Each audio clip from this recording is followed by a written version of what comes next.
क्या प्रदेश के अध्यक्ष रहे और वर्तमान में अपनी इस कालाडूंगी विधानसभा के लोकप्रिय विधायक और जो अपनी लोकसभा की दृष्टि से इस बार आपको विधानसभा संयोजक भी हमने विधायकों को ही बनाया है। तो विधायक के नाते शक्ति केंद्र नीलियम कॉलोनी की चुनाव मीटिंग प्रदेश महामंत्री राजेंद्र सिंह बिष्ट के अनुसूचित मोर्चे के अध्यक्ष और आपके पड़ोस में रहते हैं देवलचौड़ खाम में श्रीमान भुवन जी, अपने अमित बिष्ट जी, चिंटू नाम उपनाम है आपका, आप पार्षद भी हैं, हमारे भारतीय जनता पार्टी के कार्यकर्ता हैं, अपने शक्ति केंद्र के संयोजक और भारतीय जनता पार्टी में दिन रात काम करने वाले ऐसे हम सबके परिचित अपने खजान दयाल जी, श्रीमान हमारे बूथ अध्यक्ष जोशी जी और गणेश लाल शाह जी हमारे इस मंडल के उपाध्यक्ष हैं और भारतीय जनता पार्टी के बहुत पुराने कार्यकर्ता हैं। अपने वो भी रहे हैं, ग्राम प्रधान भी रहे और ग्राम प्रधान भी है, सॉरी क्षमा चाहता हूँ, पत्नी भी है ना आपकी, आती है हमारे पांडे जी। बाकी अगर मैं सबका नाम लूँगा तो समय लगेगा, मेरे को भी एक बैठक में देहरादून जाना है अभी 11:30-12 बजे और 5 बजे तक वहाँ पहुँचना है, इसलिए मैं क्षमा मांगते हुए सभी मेरे परिचित हैं। एक तरफ से अगर मैं कहूँ आचार्य सुमित्रा प्रसाद जी और मंडल अध्यक्ष जी का नाम तो ले लेता हूँ, कल मुझे कहेंगी हमारी महिला मोर्चे की मंडल अध्यक्ष है प्रेमा जी और सुमित्रा प्रसाद जी हमारी वो है, नाम लूँगा तो बहुत मतलब होगा। आप सबका मैं इस बैठक में शक्ति केंद्र की बैठक में स्वागत करता हूँ, अभिनंदन करता हूँ। मेरे को गया जी ने कल कहा कि हमको ज्वाइनिंग भी है, आप भी अगर समय मिलेगा तो मैं आऊँगा। मैंने तो आज आप सबके बीच में आया हूँ, मैं 2-3 निवेदन आपके बीच में रख रहा हूँ। भारतीय जनता पार्टी का स्वरूप, हम देश की सबसे बड़ी पार्टी है, हमसे बड़ी पूरे विश्व के अंदर कोई राजनीतिक पार्टी नहीं। हम 18 करोड़ से अधिक संख्या की हमारा परिवार है, हम Guinness book of world record बन सकते हैं। इतनी बड़ी पार्टी कैसे बनी, इस सब के पीछे आप सबका परिश्रम, आप सबका त्याग और पंडित दीनदयाल उपाध्याय और श्यामा प्रसाद मुखर्जी का बलिदान भी इसमें शामिल है। उनका बलिदान नहीं होता तो आज इतनी बड़ी पार्टी नहीं बनती। अभी आपने देखा होगा माननीय विधायक जी ने 5 बूथों की, एक शक्ति केंद्र था हमारा नया कॉलोनी, उसके 5 बूथों की बैठक की। अब हमारे यहाँ ये पहला ही एक ऐसी पार्टी है पूरे विश्व के अंदर जो अपने बूथ स्तर के काम भी पन्ना प्रमुख और पन्ना प्रमुख के नीचे भी पन्ना प्रमुख की टोली, एक पन्ना प्रमुख एक पेज पर हमारे 30 मतदाता है एक पेज पर और 1200 से ऊपर का कोई हमारा बूथ नहीं है और उस बूथ पर हमारे 30 पृष्ठ है, 25 से 30 पृष्ठ होते हैं। एक पृष्ठ का हमने एक प्रमुख बनाया, एक प्रमुख के नीचे अगर हम माने 30 उसमें मतदाता हैं तो 5 या 6 परिवार केवल आते हैं और 6 परिवार पर हमने एक पन्ना प्रमुख का भी टोली बनाई है, उसकी 5 या 6 की टोली बनाई है। समझिए इस देश के अंदर जो भारत के जितनी भी मतदाता हैं, इस मतदाता पर एक भी व्यक्ति तक कोई भी व्यक्ति छूटे ना, ऐसा पूरी वोटर लिस्ट के अंदर जितने मतदाता हैं इतने मतदाताओं तक पहुंचने का प्रयास भारतीय जनता पार्टी अकेली विश्व की ऐसी पार्टी है जो ये प्रयास भी कर रही है कि हम प्रत्येक कार्यकर्ता तक पहुंच जाए, प्रत्येक बूथ तक पहुंच जाए, प्रत्येक एक व्यक्ति तक पहुंच जाए। अभी आपने रचना बनाई कि 5 बार कौन किस बैठक में जाएगा। पन्ना प्रमुख की बात करें तो पन्ना प्रमुख हमने कहा कि हमारी एक पन्ने पर एक प्रमुख है, उस प्रमुख के नीचे 5 टोली है और उनको भी 5-5 परिवार हमने बांटे हैं। 5 परिवारों पर जाकर केवल अपने बूथ पर रहने वाले 5 परिवार हमने बांटे। एक गली में मान लिया 5 परिवार हैं या 10 परिवार हैं तो 2 प्रमुख वहां पर जाएंगे, पन्ने की टोली के लोग, वो केवल 5 ही परिवारों के चुनाव के मतदान की तिथि तक उसी काम पर लगे रहेंगे।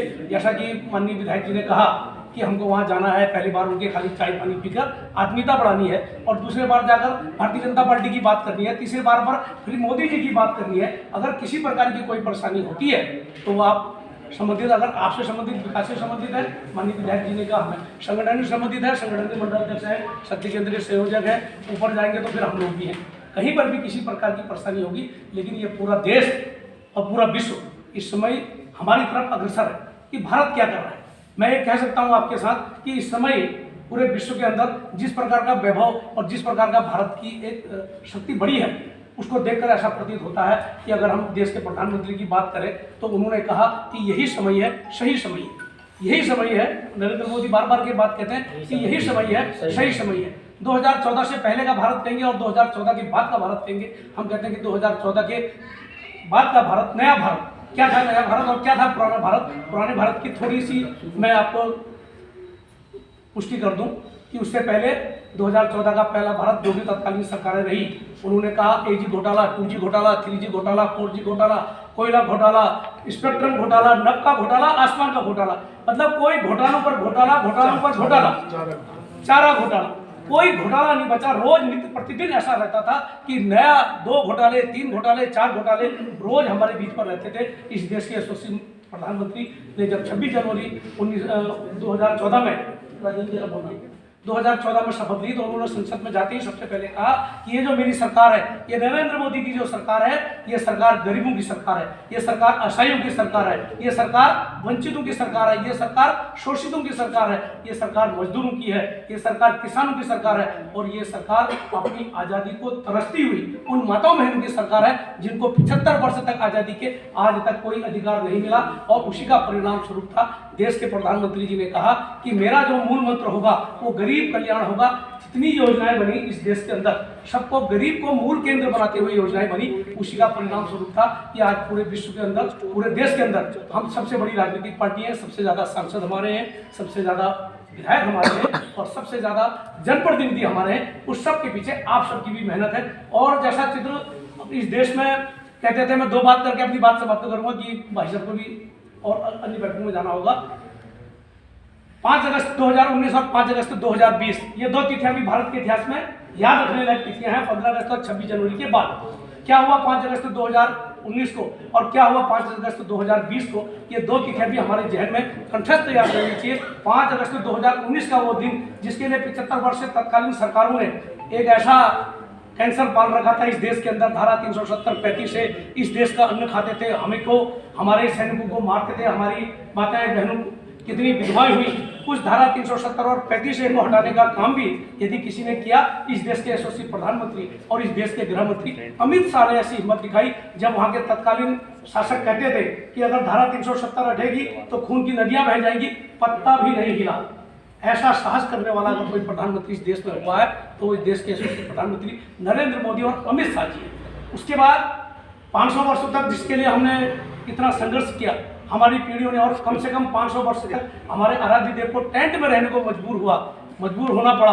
और जब त्रेता काल में राम जी को वनवास हुआ तो 14 वर्ष का हुआ था, लेकिन उसके बाद की स्थिति देखिए 500 वर्षों तक, तब तक इस देश के गुलाम भारत रहा। जो भी स्थितियां रही कि हमने 500 वर्षों तक हमारे आराध्य देव उस टेंट के अंदर रहने को मजबूर हुए। और 22 जनवरी का वो दिन भी आप सबके सामने आया, आप लोगों ने कलश यात्रा निकाली, आप लोगों ने 22 जनवरी का वो दिन भी वो ऐतिहासिक दिन था जिसके लिए हम सब लोग भी बहुत गर्व के साथ कह सकते हैं और हम सब साक्षी हुए। हम सबको सौभाग्य प्राप्त हुआ इस पीढ़ी को कि हमने राम मंदिर बनते हुए अपने सामने देखा। और आगे आगे आने तक पता नहीं कितनी पीढ़ियों ने बलिदान किया इसके लिए, कितनी पीढ़ियां विचारों ने अपने शहीद हुए और उनको राम मंदिर जैसा एक अहम काम करने का अगर किसी को सौभाग्य प्राप्त हुआ तो इस देश के यशस्वी प्रधानमंत्री नरेंद्र मोदी जी को हुआ। अगर योजनाओं की बात करेंगे तो पता नहीं, मैं बहुत ही लंबी सूची है।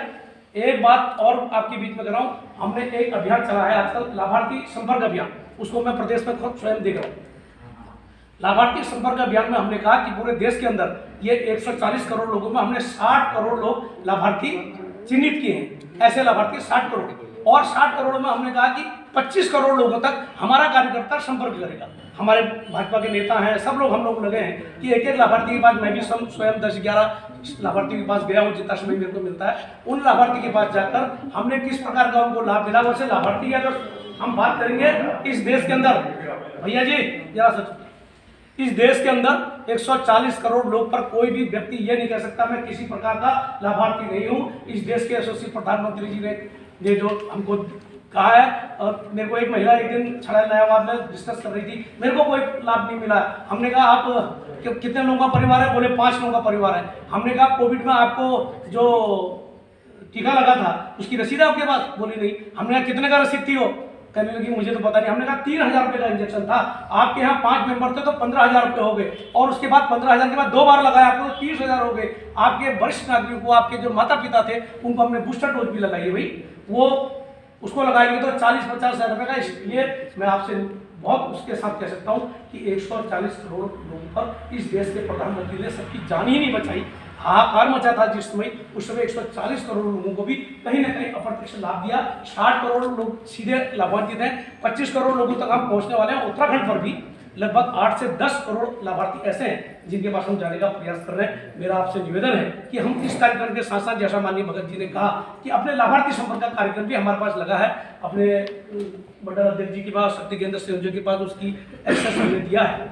और जिसको अगर कोई एक्सेस बड़ा पदाधिकारी है तो केंद्र से भी, हम राज्य से इसको एक्सेस दे रहे हैं। आप उस लाभार्थी के पास भी जाना है, एक ओटीपी उनको देनी है और उनका एक छोटा सा इंटरव्यू 2 मिनट का, आधा मिनट का ये करना है। इसलिए मैं कह सकता हूँ कि बड़े उत्साह का माहौल है, बहुत अच्छा माहौल है। और इस बार हम देश के प्रधानमंत्री जी को 10 वर्ष हो गए, लेकिन अगले 10 वर्ष तक एक दशक इस देश के प्रधानमंत्री को अगर मिल जाएगी, इस देश का दशा और इस देश का चरित्र, इस देश की सब कुछ बदलने वाला है। इसलिए मेरा आपसे निवेदन है कि इस बार हम एक एक वोट की चिंता करें और इस देश के यशस्वी प्रधानमंत्री को पुनः दोबारा फिर देश का प्रधानमंत्री बनाना है। इतनी बात करते हुए आप सबका आभार व्यक्त करते हैं। एक बात मैं कहने भूल गया था। अब एक बूथ की बैठक में आप